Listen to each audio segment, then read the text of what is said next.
Bihar politics में एक से बढ़कर एक बड़े नेता हुए हैं। नेताओं की लंबी लिस्ट है। बिहार के पहले मुख्यमंत्री डॉक्टर श्री कृष्ण सिंह की लोकप्रियता की बात हो या फिर वर्तमान मुख्यमंत्री नीतीश कुमार की बात करें, ये सब के सब पटना यूनिवर्सिटी के पास आउट हैं। यहाँ से लगभग 2 दर्जन नेताओं ने राजनीति सीखकर बिहार से लेकर देश की राजनीति में छा गए।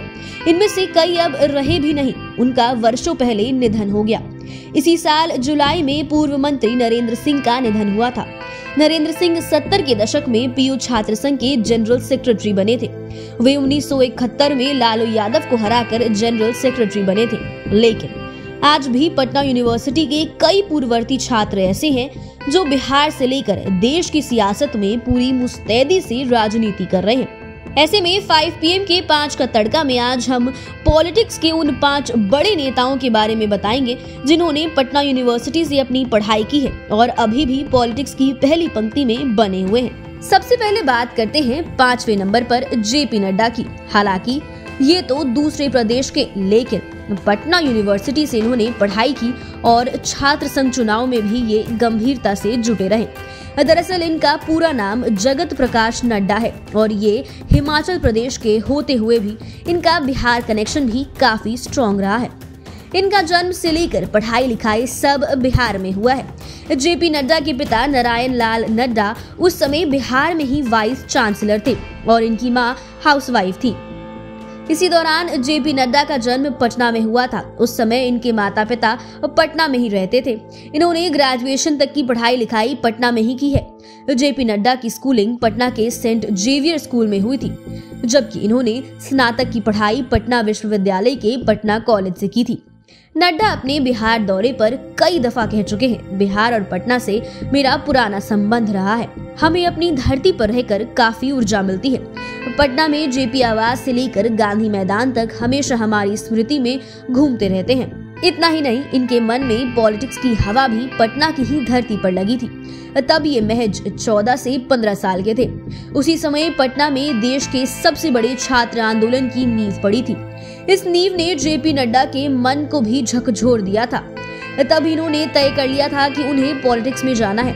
1975 में छात्र आंदोलन ने जब तेज रफ्तार पकड़ी तो इस आंदोलन में JP नड्डा भी कूद पड़े। इस आंदोलन में शामिल होने के बाद ये अखिल भारतीय विद्यार्थी परिषद के बिहार इकाई में शामिल हो गए। इसके बाद इन्होंने 1977 में अपने कॉलेज में छात्र संघ का चुनाव लड़ा।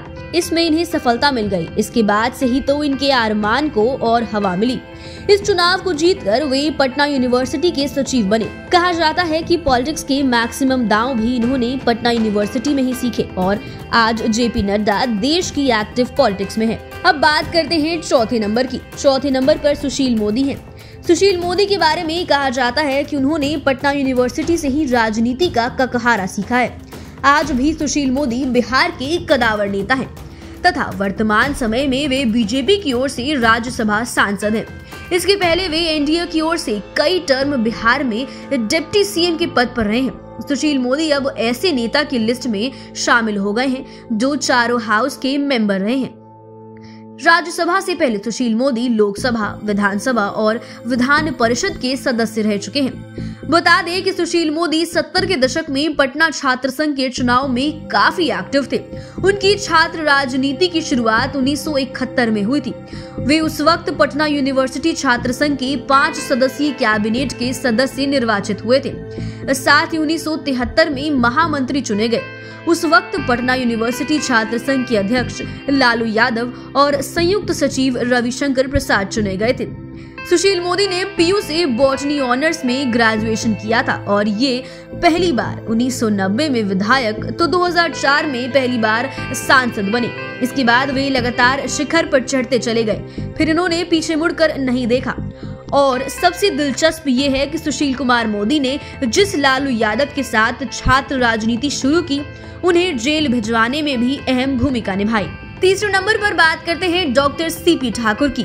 डॉक्टर CP ठाकुर केवल डॉक्टरी में ही नहीं बल्कि राजनीति और अपने समाज में भी बड़ी कद वाली शख्सियत हैं। दरअसल 5 जून 1974 को जब JP यानी लोकनायक जयप्रकाश नारायण ने पटना में संपूर्ण क्रांति की शुरुआत की थी, उस समय डॉक्टर CP ठाकुर पटना में ही थे। यानी वे 1974 में यहाँ एक डॉक्टर के रूप में काफी लोकप्रिय हो गए थे। लिहाजा आंदोलन के दौरान उन्हें लोगों को काफी नजदीक से देखने समझने का मौका मिला। चूंकि वे लंदन से पढ़ाई कर लौटे थे, इसलिए पटना में काफी लोकप्रिय भी हो गए थे।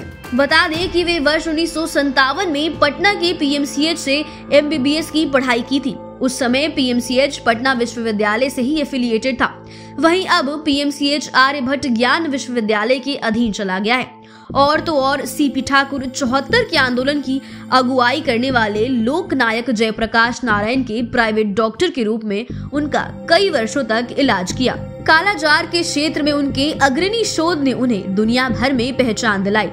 वहीं चिकित्सा सेवा में उनके व्यापक योगदान के कारण वर्ष 1982 में भारत सरकार ने डॉक्टर सीपी ठाकुर को पद्मश्री से सम्मानित किया था। ये केंद्र की वाजपेयी सरकार में मंत्री भी रहे थे।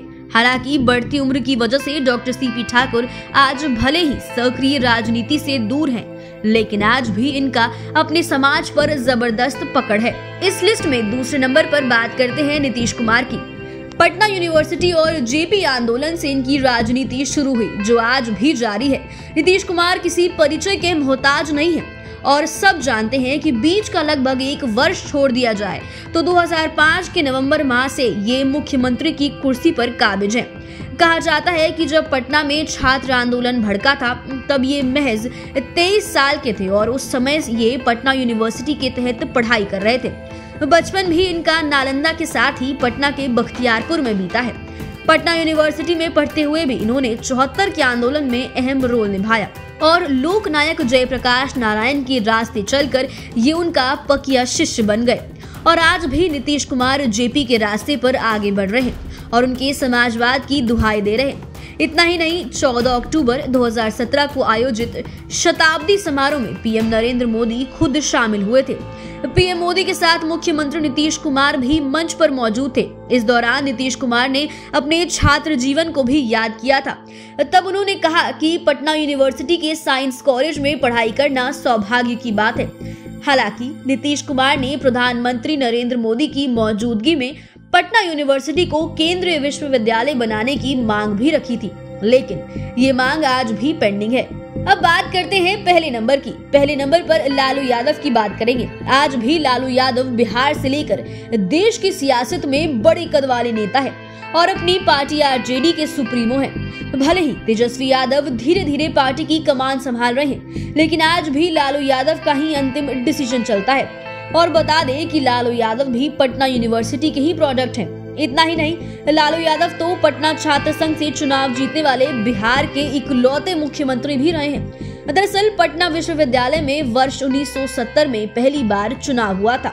तब लालू यादव महासचिव बने थे। फिर 1971 में चुनाव हुआ। इसमें अध्यक्ष पद के लिए रामजतन सिन्हा और लालू यादव आमने सामने थे और इसमें लालू यादव हार गए थे, जिसके बाद इन्होंने उसे खुद को किनारा कर लिया। लेकिन वे 1973 में एक बार फिर छात्र संघ चुनाव में कूद पड़े और जीत भी गए।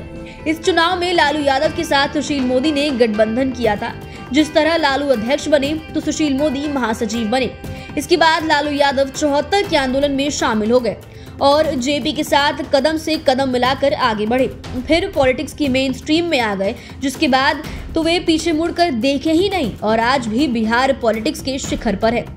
फिलहाल वीडियो में बस इतना ही। बने रहिए हमारे साथ, देखते रहिए अपना मन पसंदीदा चैनल। अगर आपने अभी तक हमारे चैनल को सब्सक्राइब नहीं किया है तो चैनल को सब्सक्राइब कर ले। हमारा वीडियो